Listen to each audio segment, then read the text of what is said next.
അതുകൊണ്ട് സ്വാലിഹീങ്ങളുടെ കൂടെയാണ് നമ്മൾ എല്ലാ കാലത്തും നിന്നിട്ടുള്ളത്.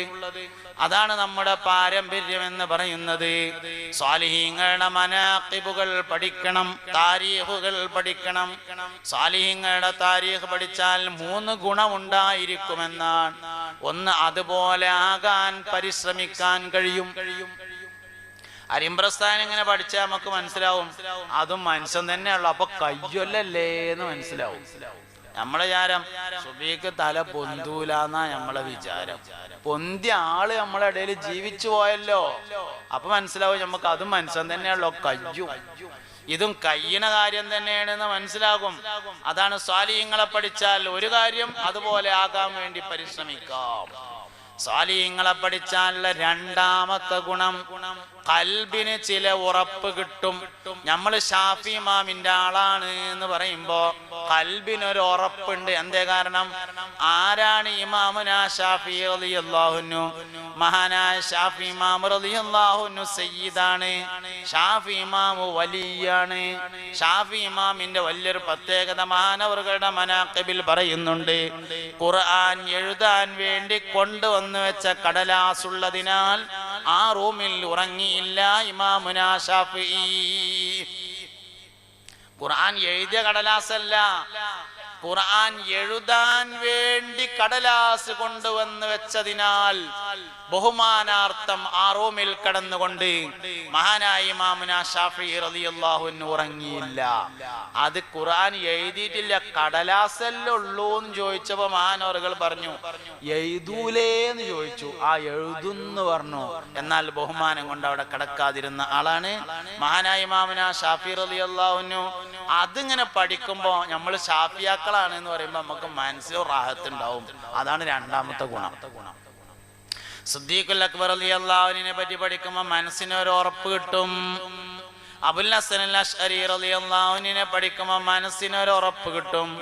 സാലിഹീങ്ങളായ മുൻഗാമികളുടെ താരീഖ് പഠിക്കുമ്പോൾ ഖൽബിന് ഉറപ്പ് കിട്ടും. മൂന്നാമത്തതും വളരെ പ്രധാനപ്പെട്ടതുമായ കാര്യം, താരീഖ് പഠിച്ചാൽ നമ്മൾ എവിടെയും എത്തിയില്ല എന്ന് മനസ്സിലാകും.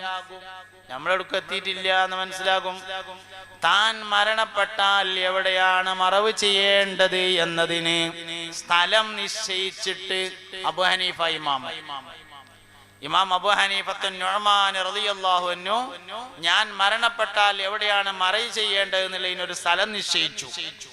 ആ സ്ഥലം കാണിച്ചു കൊടുത്തിട്ട് അവിടെ ഒരു ഖബർ ഉണ്ടാക്കിയിട്ട് ആ ഖബറിന്റെ അടുക്കൽ ഇരുന്ന് 40,000 ഖത്തം തീർത്തിട്ടുണ്ട് മഹാനവറുകൾ. മഹാനായ സയ്യിദ്ന അബൂ ഹനീഫത്തുൻ നുഅ്മാൻ റളിയല്ലാഹു അൻഹു.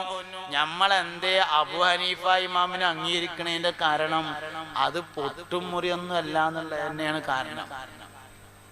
മഹാനായ അബൂ ഹനീഫത്തുൻ നുഅ്മാൻ റളിയല്ലാഹു അൻഹുവിന് ഖസീദത്തുൻ നുഅ്മാനിയ എന്ന പേരായ ഒരു കവിതയുണ്ട്. ആ കവിതയിൽ മഹാനവറുകൾ പറയുന്നുണ്ട്, അല്ലാഹുവിന്റെ റസൂലേ സ്വല്ലല്ലാഹു അലൈഹി വസല്ലം അബൂ ഹനീഫക്ക് ഒന്നുമില്ല നബിയേ, പിന്നെ ആകെ ഒരു സമാധാനമുള്ളത് മരിച്ചു വന്നാൽ ഇങ്ങൾ അവിടെ ഉണ്ടാവുമല്ലോ എന്നുള്ള ഒരു സമാധാനം മാത്രമാണ്. ആര് മരിക്കുന്നതിന് മുമ്പ് ഖബറിന് സ്ഥലം നിശ്ചയിച്ചിട്ട് 40,000 ഖത്തം തീർത്ത മഹാനുഭാവൻ ജീവിതത്തിന്റെ അവസാന ഘട്ടത്തിൽ പറഞ്ഞ വാക്കാണ്, ആകെ എനിക്കൊരു പ്രതീക്ഷ മാത്രമേ ഉള്ളൂ, നാളെ കോടാനക്കോടി മനുഷ്യർ ഒരുമിച്ച് കൂടിയ സദസ്സിലേക്ക് വരുമ്പോ മുത്തുനബി അവിടെ ഉണ്ടാവുമല്ലോ എന്നുള്ള ഒരു സമാധാനം മാത്രം. അതാണ് സംഗതി. ഇതൊക്കെ ഇങ്ങനെ പഠിക്കുമ്പോ നമുക്ക് ഖൽബിനൊരു ഉറപ്പ് കിട്ടും. അതന്നെ. മൂന്നാമത്തത്, നമ്മൾ എവിടെ എത്തിയിട്ടില്ല എന്ന് മനസ്സിലാകും. സാലിം ഫൈസിയായി എനിക്ക് തോന്നുകയാണ് ഞാനൊരു വലിയ വയലനാണ്, എല്ലായിടത്തും പോയിട്ട് വയൽ ഇങ്ങനെ പറയാണ്, കുറെ ആൾക്കാരിന്റെ വയൽ കേൾക്കാൻ വേണ്ടിയൊക്കെ വരുന്നുണ്ട് എന്നിങ്ങനെ തോന്നുമ്പോഴാണ് മുഹ്യിദ്ദീൻ മാല പാടിയത്. അപ്പൊ മുഹ്യിദ്ദീൻ മാല പാടുമ്പോ അതിലുണ്ടാവും 40 ഇറ്റാണ്ടോളം വയൽ പറഞ്ഞോവര്, നന്നായി 90 കൊല്ലം ഇരുന്നോവര് എന്ന് പറയുമ്പോ മനസ്സിലാകും നമ്മളെ വയൽ എവിടേക്ക് എത്തിയിട്ടില്ല. എക്കാലത്ത് 1000 കൊല്ലങ്ങൾക്ക് മുമ്പ് 50,000 ആളുകൾ മഹാനവറുകളുടെ പ്രഭാഷണം കേൾക്കാൻ വേണ്ടി ഒരുമിച്ച് കൂടൽ പതിവുണ്ടായിരുന്നു. ഇക്കാലത്തല്ല, ഗൗസുൽ-ആദം 1000 കൊല്ലങ്ങൾക്ക് മുമ്പാണ്. ഹിജ്റ 470 1000 കൊല്ലങ്ങൾക്ക് മുമ്പ് മഹാനവറുകളുടെ വഅദ് കേൾക്കാൻ വേണ്ടി 50,000 ആളുകൾ ഒരുമിച്ച് കൂടാറുണ്ടായിരുന്നു. വഅദ് കഴിയുമ്പോ ഒരു തൗബന്റെ മജ്‌ലിസ് ഉണ്ടാവും. ഗൗസുൽ-ആദമിന്റെ വഅദ് കഴിയുമ്പോ ഒരു തൗബന്റെ മജ്‌ലിസ് ഉണ്ടാവും. എല്ലാവർക്കും മഹാനവറുകൾ തൗബ ചൊല്ലിക്കൊടുക്കും. ആളുകൾ ആ തൗബ ഏറ്റു ചൊല്ലും. തൗബ ചെയ്തുകൊണ്ട് ധാരാളം ആളുകൾ മഹാനവറുകളുടെ സാന്നിധ്യത്തിൽ വെച്ച് മരണപ്പെടാറുണ്ടായിരുന്നു. 50 കൊല്ലം ദീന് പഠിച്ചു, 25 കൊല്ലം നാട്ടിലും 25 കൊല്ലം വിദേശത്തും 25 ആണ്ടോളം ചുറ്റി നടന്നോവർ, ഇരിയന്നായകൾ കേട്ടാരെ ഇരുന്നോവർ. 25 ആണ്ടോളം ചുറ്റി നടന്നോവർ, ഇരിയന്നായകൾ കേട്ടാരെ ഇരുന്നോവർ. 40 റ്റാണ്ടോളം വഅദ് പറഞ്ഞോവർ, നന്നായി 90 കൊല്ലം ഇരുന്നോവർ. 90 വയസ്സ് വരെയാണ് മഹാനായ ഗൗസുൽ-ആദം സുൽത്താൻ മുഹിയുദ്ദീൻ അബ്ദുൽ ഖാദിർ ജീലാനി ഖദ്ദസല്ലാഹു സിർറഹുൽ അസീസ് മഹാനവറുകൾ ജീവിച്ചത്. റാബിയത്തുൽ അദവിയ്യ റളിയല്ലാഹു അൻഹ എല്ലാ ദിവസവും രാത്രിയില് ഫർള് നിസ്കാരം കഴിഞ്ഞ്, ഫർള് നിസ്കാരത്തിന്റെ മുമ്പും ശേഷവുമുള്ള റവാത്തിബ് കഴിഞ്ഞ്, വിത്ർ നിസ്കാരം കഴിഞ്ഞ് മുത്തലഖായ 100 റക്അത്ത് സുന്നത്ത് നിസ്കരിക്കും. 100 റക്അത്ത് മുത്തലഖ് സുന്നത്ത് നിസ്കരിക്കും.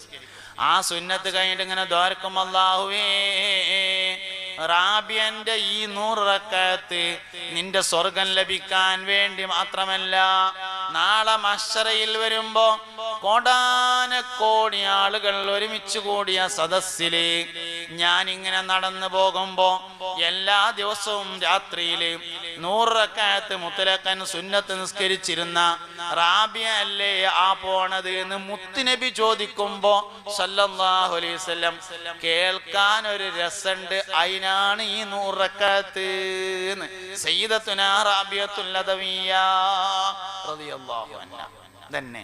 മുൻഗാമികൾ അങ്ങനെ പഠിച്ചാൽ നമ്മളെ നിക്കാരം ഒടുക്കെത്തിയിട്ടില്ല എന്ന് മനസ്സിലാവും.